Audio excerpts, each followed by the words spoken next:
Hi guys, my name is Arpita and I welcome you all back to my channel Flights of Fantasy. I hope you guys are all doing well. I hope you guys are healthy and safe, and most importantly, I hope you guys are staying at home. I am. So today I am back with you with yet another training video, and today we are going to talk about a condition that a lot of us face after a long haul flight. Yes, I am talking about jet lag. In this video, I'm going to talk to you about what exactly is jet lag, what causes jet lag, what are the symptoms of jet lag, and how can one prevent jet lag. Yes, so please stay tuned guys, do watch this video till the end. If you have any questions, please do write to me. Apart from this, if there is any other topic that you would like me to cover in my training videos, please do write to me. I would definitely try my best to cater to your requests. So without wasting any further time, let's get started with the video.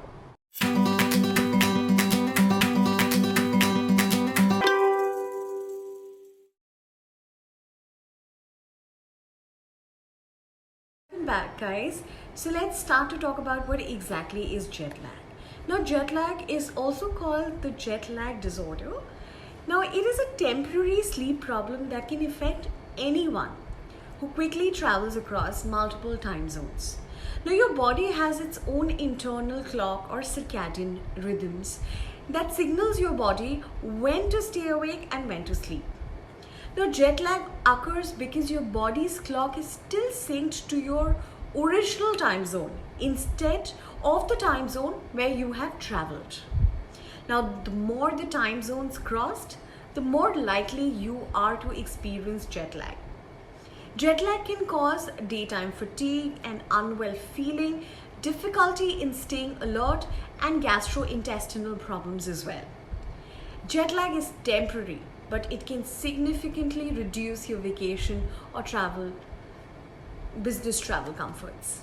Fortunately, there are steps you can take to help prevent or minimize jet lag.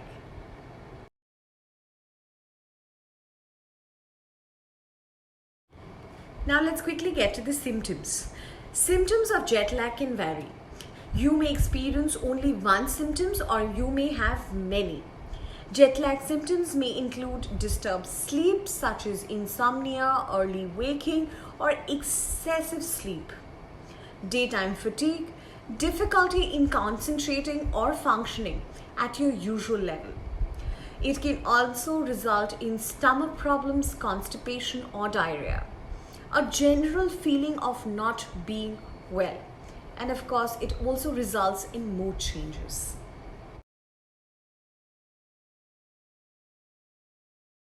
Now let's quickly get to what can actually cause jet lag. Now, a disruption to your circadian rhythms. Jet lag can occur anytime you cross two or more time zones. Jet lag occurs because crossing multiple time zones puts your internal clock or circadian rhythm, which regulates your sleep-wake cycle, out of sync with the time in your new locale. For example, let's say if you leave New York on a flight at 4 p.m. on Tuesday and arrive, let's say in Paris at 7 a.m. Wednesday, your internal clock still thinks it's 1 a.m. That means you're ready for bed as Parisians are waking up. And because it takes a few days for your body to adjust your sleep-wake cycle, along with most of the other body functions such as hunger and bowel habits, remains out of step with the rest of Paris. The second thing is influence of sunlight. A key influence on your internal clock is sunlight, because light influences the regulation of melatonin, a hormone that helps synchronize cells throughout the body. Certain cells in the tissue at the back of your eye, that is your retina, transmit the light signals to an area of your brain called the hypothalamus. At night, when the light signal is low, the hypothalamus tells the pineal gland, a small organ situated in the brain, to release melatonin. During daylight hours, the opposite occurs. and the pineal gland produces very little melatonin. You may be able to ease your adjustment to your new time zone by exposing yourself to daylight in the new time zone as long as timings of light is done properly. Airline cabin pressure and atmosphere. Some research shows that changes in cabin pressure and high altitude associated with air travel may contribute to some symptoms of jet lag, regardless of travel across time zones. In addition, humidity levels are low in planes. If you don't drink enough water during your flight, you can slightly get dehydrated, and dehydration may also contribute to some symptoms of jet lag.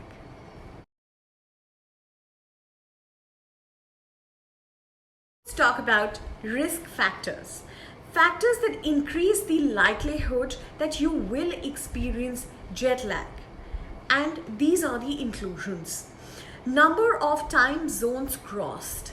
Yes, the more time zones you cross, the more likely you are to be jet lagged. Flying east. Now you may find it harder to fly east when you lose time than to fly west when you gain it back. Now, being a frequent flyer, like pilots, flight attendants, and business travelers are most likely to experience jet lag. Being an older adults may need more time to recover from jet lag than the younger adults. Now let's talk about a few basic steps that may help prevent jet lag or reduce its effects. Number one, let's try to arrive early. If you have an important meeting or other event that requires you to be in top form, try to arrive a few days early to give your body a chance to adjust. Get plenty of rest before your trip. Starting out sleep deprived makes jet lag even worse.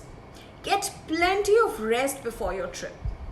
Gradually adjust your schedule before you leave. If you've traveled east, try going to bed at least 1 hour earlier each night for a few days before your departure. Go to bed 1 hour later for several nights if you're flying west. If possible, eat meals closer to the time you will be eating them at your destination. Regulate bright light exposure because light exposure is one of the prime influences on your body's circadian rhythm. Regulating light exposure may help you adjust to your new location. In general, exposure to light in the evening helps you adjust to a later than usual time zone traveling westward, while exposure to morning light can help you adapt to an earlier time zone faster traveling eastward.